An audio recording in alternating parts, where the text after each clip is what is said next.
किसी भी व्यक्ति का जो दुनिया में बहुत ऊंचाइयों तक पहुंचा हुआ है या पहुंच सकता है या पहुंचने वाला है, उसके अंदर दो चीज़ें होती हैं।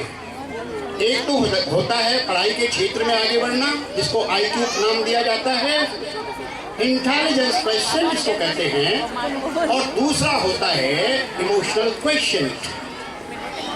मैं आप सभी को बताना चाहता हूँ IQ 20% काम करता है। अभी बच्चों ने जो दिखाया है, मैं उसी परिप्रेक्ष्य में कह रहा हूँ कि हम अपने बच्चों को शायद कहीं ज़्यादा नंबर लाने के लिए बाध्य तो नहीं कर रहे हैं।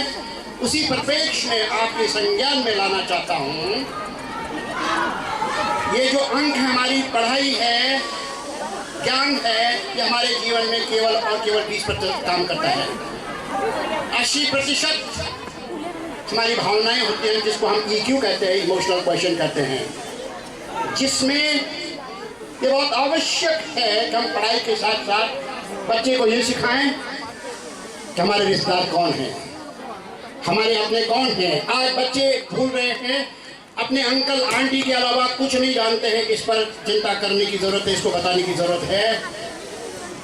मैं कौन हूँ, मेरे रिश्तेदार कौन है, किस गांव का हूँ, इन छोटी छोटी बातों को आज समझने की बहुत ज़रूरत है, जिसको हम EQ कहते हैं। जब ये समझ में आने लगता है तो हमारा 20% और 80% मिलकर के 100% हो जाता है, जिसको कि हम साधारण भाषा में चहुमुखी विकास कहते हैं। और आपने देखा होगा यहाँ पर बहुत बारीकी से इन बच्चों ने इन दोनों को फुलफिल किया है। इन बच्चों में ये दोनों के दोनों क्वालिटीज आ गई। इसी पर हम पेरेंट्स को क्या चाहिए हमें। अब देखिएगा,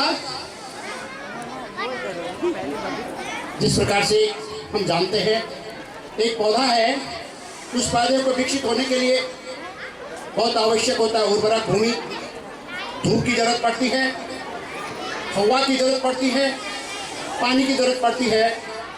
ठीक ऐसे एक बच्चे को पनपने के लिए स्कूल मैनेजमेंट बहुत अच्छा होना चाहिए, दूसरा टीचर्स बहुत अच्छे होने चाहिए, तीसरा पेरेंटिंग अच्छी होनी चाहिए। माँ बाप की बड़ी जिम्मेदारी होती है, मेरा बच्चा क्या कर रहा है, कहाँ जा रहा है, उसमें निगाह डालना, डराना नहीं। कहाँ जा रहा है बच्चा, क्या कर रहा है, उसके साथ दोस्ती बना करके प्यार से उसको हर चीज प्यार से समझा करके उसके साथ दोस्ती बना करके हमारी ड्यूटी आज ज़्यादा बढ़ गई है। प्रायः हम सभी पेरेंट्स कहते हैं, बच्चा जैसे जैसे बड़ा होने लगता है, उसके पाँव दूर जाने के लिए, बड़ा काम करने के लिए तैयार होते हैं। हम कहेंगे अब तो बिगड़ गया, अब तो बात भी नहीं कर रहा है बच्चा। मैं इस मंच से निवेदन करना चाहता हूँ, ऐसा न करें, इसके बजाय उसका पूरा साथ दें। कहाँ जा रहा है, कैसे कर रहा है, जितना भी हम लिखे पढ़े हैं नहीं हैं, और उसको प्यार से देखिए। आज स्कूल में क्या काम हुआ बेटा, प्यार दीजिए उसको। जब हमको प्यार से पूछते हैं, फ्रेंडली पूछते हैं, मेरा ये मानना है इससे बढ़ करके कोई चीज़ दुनिया में नहीं उसको मदद कर सकती है।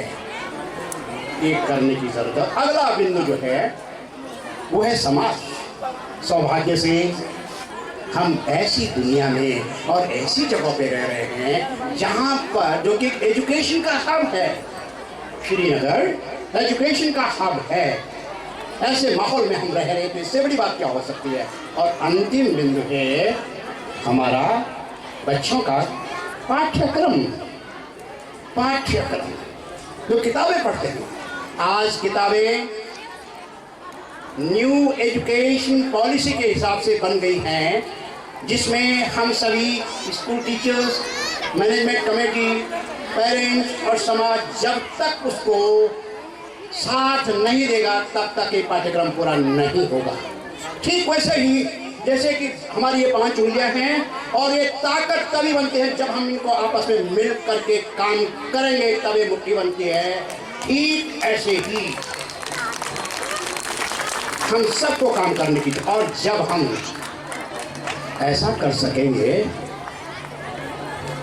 ऐसा करेंगे, तत्पर रहेंगे, तो ये बच्चे की आवाज हम सबको सुनाई देगी और हमारे आगे बढ़ने की ताकत कई गुना बढ़ जाएगी। और बाय द वे, हमारा भी जीवन में कुछ बड़ा सपना था, यहाँ तक तो पहुँच गए हम, पर हमारा भी और बड़ा करने का सपना है। चाहे हमारी उम्र 80 साल क्यों नहीं हो गई, 90 साल भी हो गई, पर अभी भी वो सपना पूरा हो सकता है। इसलिए ध्यान देने की जरूरत है।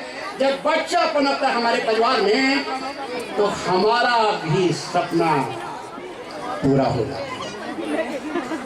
मैं अनुरोध करूंगा आप सभी से, यदि कहीं हमारा भी सपना पूरा होना है, आज बच्चों पे ध्यान दीजिएगा। जैसे मंदिर में जाकर के हम घंटों पर मेहनत करते हैं ध्यान से, वैसे ही हमारे घर में जो छोटे छोटे बच्चे हैं, उन पे हर ध्यान दे करके उसको पनपाने की जो कोशिश है, वो भी एक पूजा ही है। धन्यवाद आप सभी का।